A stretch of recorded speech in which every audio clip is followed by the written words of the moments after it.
Good afternoon, my dear teacher and my friends. Welcome to Canada. It's a wonderful and amazing country. Well, for the start to talk about the Canada, uh, I'm going to answer the five questions, simple questions. The first question: why would someone like to travel to Canada? Well, it's a country where French and British tradition give the nation its complex three-dimensional character, a this constant infusion of the US culture, and a well-known tradition brought by migrants and has a true multicultural society. With its story, people, scenery, and natural beauty, Canada offers a wealth of the well-known cities, attractions, parks, and regions that make it a wonderful destination. If you're looking for a trip that is education, inspiration, or just fun, it's a country famous for its incredible beautiful landscapes. Even cities have been careful designs to preserve metropolitan green space and parks, ensuring that Canadians are never far from their natural heritage. The country has a French and British colonial heritage, which is reflected in the gastronomy, culture, and custom, mixed with the country's own enigmatic legacy, the story of the Aboriginal First Nations. And in the south of the Rocky Mountains, the visitors can traverse across the border with the United States, which separated two provinces from tourist Canada, British Columbia and Alberta. Winter sports abound in these mountains, taught the nation the most important places to practice outdoor activities all year round, or the huge country national parks. There are more than 41 of these of them. Wood Buffalo National Park in Alberta, the largest in the country of the Switzerland. Canada's national parks are unique in the city in the towns when they protect areas, serving as an ideal base for discovery of the natural and main tradition of the reserves. Well, if you can see, it's a wonderful place to practice winter sports like the snow. But what about the cost? How much does it cost to go there? And after you have decided what you want to move to Canada, you're probably starting to wonder how much it would cost to immigrate into Canada. Let's start the subject. If you use the service of the consultant, there will be professional fees. Many consultants will prove if you fix this rate. Some will charge you fixed fees plus other additional costs such as phone calls, faxes, deliveries, etc. Wherever the agreement, this must be clearly described in the client's contract. Most consults will provide you with some type of payment plate based on the state, such as National Consult Advice Delivery or CIC, Provisional of CIC. Typical profession fees can range from 4 or 8 CAD, Canadian dollars, or more if your case your very complicated requests for the typical class investors usually cost much more. Some applications from within Canada will cost less. Visa, study permits, and work visa are clearly going to the cost of a lot less. Well, if you are in Colombia, what would you like to go there? For me, the quality and technical higher education and university. Most institutions of higher education in Canada are public. There is actually no privately owned university in Canada. However, public does not mean free. All Canadian colleges charge tuition fees, which vary depending on the course of study.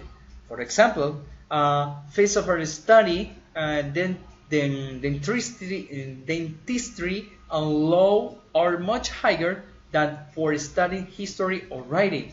And however, higher education throughout the country is of very high quality. Several Canadian universities are considered among the best in the world, such as University of Toronto, University of the British Columbia, Queen's and Western University, okay, yes, in Ontario, McGill University in Montreal, and others. Other reason when I go to I will look I will go to Canada for the peace and the tranquility, for the right, the most important things as to where to live in that there in peace and tranquility. And this doesn't mean that I like living in a remote place where tonight every happiness and life is extremely boring. It's a simple a place where safety and tranquility are high. In Canada, crime rates are among the lowest in the world. It's very important to say in 2013 there were only 505 homicides nationwide, in a rate for 1.5 for 1,000 population, 100,000 population, 300% lower than in USA, and a high degree of tranquility almost everywhere.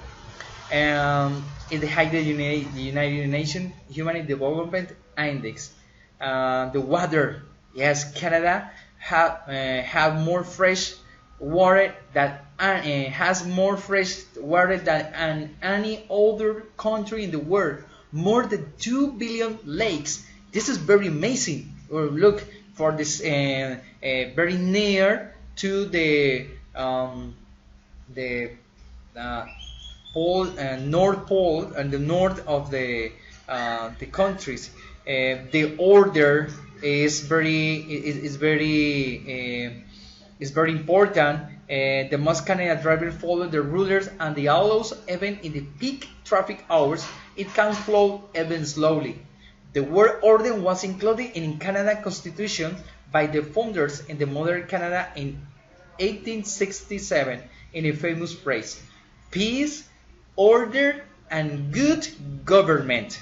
This phrase is understood as a guide for parliament, legislators on matters not specific in constitutions. And how is Canada organized? How many states does it have? Well, Canada is a constitutional monarchy with the sovereign Queen Elizabeth II of England. God save the Queen. As a head of state. In addition, Canada is a federal state with a parliamentary democracy. It's a constitutional monarchy. The Canada head of state and the Queen of the England governments and according with the Constitution and highest law of the nation.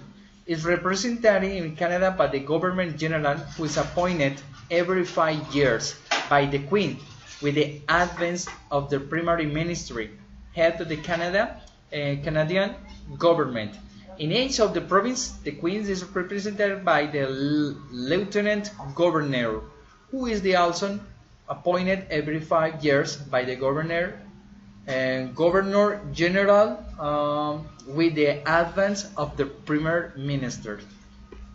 The Queen is part of parliamentary, playing very important, non-partisan role as a symbol of Canada. It's a fundamental values and a principle and is guarantor of constitutional freedoms. How's the weather in Canada?